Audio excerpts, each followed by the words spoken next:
photograph. Is that catastrophic understeer, or are you just pulling out of a junction? I'm gathering the spectators are giving me an indication that you're actually in some kind of a race here. The helmet's giving me that impression. Yeah. I'm not seeing a lot of blur going on, but I'm seeing quite a lot of lock.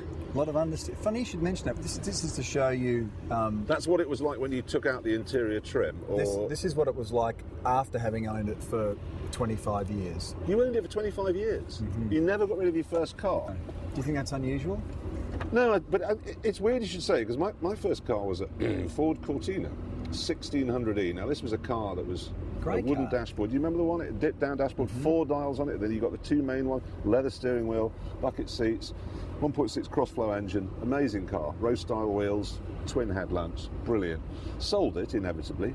Well, not inevitably in your world, but I sold it. And then many years later, there was a TV show over here, reunited me with it. And it had been destroyed by this imbecile. The actual car? Well, the car was rusted away, and he just left it in front. I have never wanted to lean across a table, plant one on it. Do you have any idea how much love and attention I lavished on that thing? And you've just let moss grow in it. So I'm interested. You should have hung on to a car for 25 years. So then, you know, after 25 years of ownership, decided that it was, you know, it was owed the kind of rebuild that it deserved. So quite an extensive... These pipes are they're worth more than the car. Oh yeah. So we took it back to that.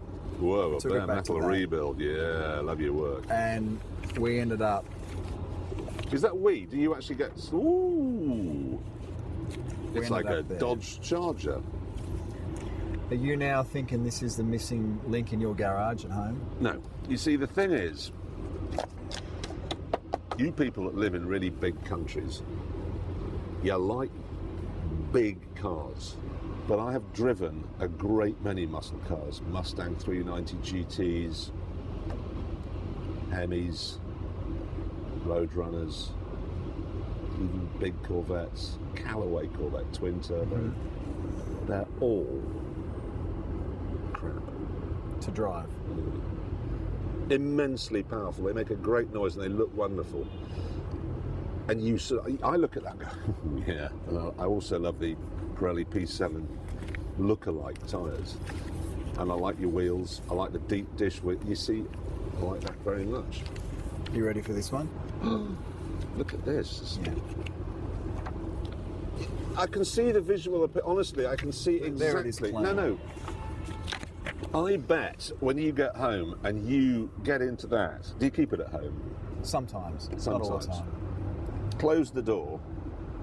You feel pretty good and start it. It's a V8, obviously. It's 600 horsepower, 408 Windsor, yeah. 600 horsepower, so broadly the same as you would get in a Ferrari Enzo. Thereabouts. So 600 horsepower and leaf springs. Yeah, well, the category I race in, you have to keep the original suspension, pickup points and geometry. Are you mad? I didn't think I was. But then this happened. Well, now you see, I could have predicted that. No, see, what you did there was you put 600 horsepower in a car with leaf springs, and then you went racing in it. So do you think that part of what occurred there is that I've confused, because what's happened in my life is that I've had this car forever. I've grown up thinking that it was always a great handling car until the day that I actually drove a great handling car. Yeah. And then I realised, no, I just love that car. Yeah, but it's not a great driver's car. And then I thought, well, I'll drag it, kicking and screaming, into a profile of a great handling car. Spent a lot of time, a lot of money, a lot of patience developing the car. This was its maiden outing in its, redesigned format. And was its maiden outing? It was its maiden outing. And was this a hill climb type event, or? This was in Targa, Tasmania. Oh, it was the Targa, Tasmania. The accident happened on a really simple bend, or even perhaps in a straight line. It's one of those gnarly downhill tightening right-hand. Okay, so we're braking downhill, and this weighs, I'm guessing, 7-8 tons. Something in the order of... Is it really still 2 tons, even though it's stripped out racer? Yeah, with me and Tony on board, my Navigator, we weighed in at 1,900 kilograms. So just shy of 2 tons. Yeah. And so you're trying to stop that with 90, what year is this? 1974. 74 brakes. Are they 74 brakes? No, I updated the brakes. Okay, should have updated them maybe more. Because it's hard to pull one up, as I'm sure you know, 2 tons of metal rolling downhill. So you went through, is this you here? Yeah, this is, I can show you the actual... So if you did this in the UK now and hit that, you would be arrested for damaging... This now in Britain is punishable by death. That and shooting the Queen, hurting a tree. Can you understand what I've tried to do? Yeah. I did not want to part with this car in the same way that I'm sure you wish you had have hung onto your Cortina or your Escort. Yeah. Are you familiar with the Gate Guardian? No. If you go past, what are they called? RAF, Royal Australian Air Force, presumably, isn't it? Yeah. RAF. If you go past RAF bases in Australia, do they have like planes on plinths outside? Yeah. Some cars, I've decided, are born to be put on a plinth. And now, my old Ford GT, well, when I say old, obviously it's relatively new. That car was specifically designed to go on a plinth. It was not designed to go on the road. It was a beautiful, beautiful thing. You'd stand and go, that's mine! But then, unfortunately, you go, that's mine! And I'd get in it, and then it wouldn't work. And then you'd have to call the tow truck, and then it would bring it home. What I should have done on day one was put an enormous steel plinth somewhere down by the gate, a bit of an aggressive angle, and just put it there. And then I could have, that's mine! And there would have been no chance of ever actually going for a drive in it. Look at that! A lot of cars are like that. They really are. I can give you... Why I know why you've done what you've done is recently, for Top Gear, we had to go to America. We were given $1,000, I think it was, US dollars, to buy a car, and then we had to drive it from Miami right the way up through Florida and Alabama and to New Orleans. And I bought this Camaro. It was a V8 Camaro. Absolutely shot when I got it. Brakes had it, power steering pump had it, an alarming clonking from the front suspension. The steering wheel was coming off. There was a dead body in the back. It was just appalling. And it got progressively worse. Inevitably, the air conditioning wasn't working in August in the southern states.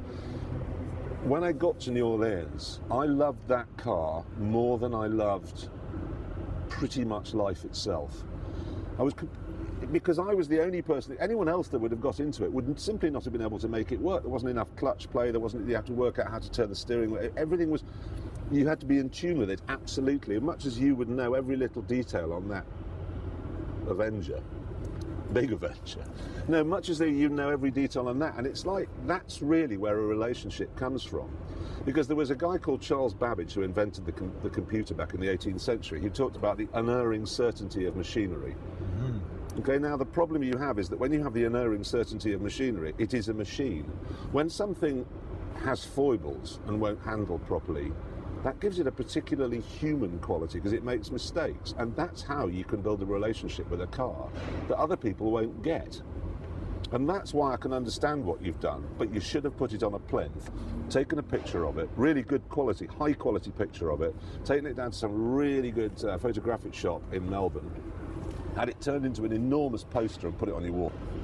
25 years of ownership. By the way, the car is practically written off.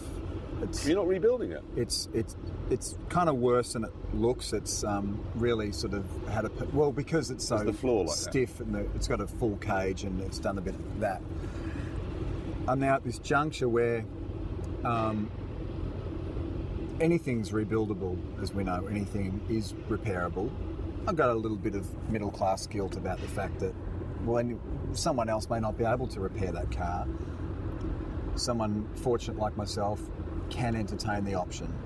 I've had these like little tiny glimpses where I go, well, maybe after 25 years it's time to go, that life has come to a natural ending, or I really have no choice but to fix it. What would you do? Well, if your wife gets a cold, do you turn around and say, well, we've been married 12 years now, you're not working as well with a runny nose there as as you used to, I think, if you don't mind, I'm probably just going to trade you in for something, I don't know, much younger. So see you, goodbye. Would you do that? No. Well, here's my dilemma. That's a tricky one. If I rebuild the car, if you were me, would you race it again? No. When you rebuild it, 4 big bolts on the bottom. That'll be mounted on a plinth. That's my car. I've lived with that car for 25 years. Plinth it. Retire it for real. Like literally rebuild it. Say, I love you. You're done. Could even rebuild it cosmetically. No, you couldn't actually, because it would always know it had a twisted spine. You've got to rebuild it properly. And also the leaf springs are broken. And I feel like, in terms of automotive history, I need to at least repair that, so as to immortalise leaf springs. When will people realise they're okay on prams? They really don't work on cars. Bless. I've left wiser. Well, I don't think you have. Hopefully you've left emboldened. You're going to get on the plane now emboldened with the desire to get back home. Plinth the car. Plinth the car. Plinth my ride.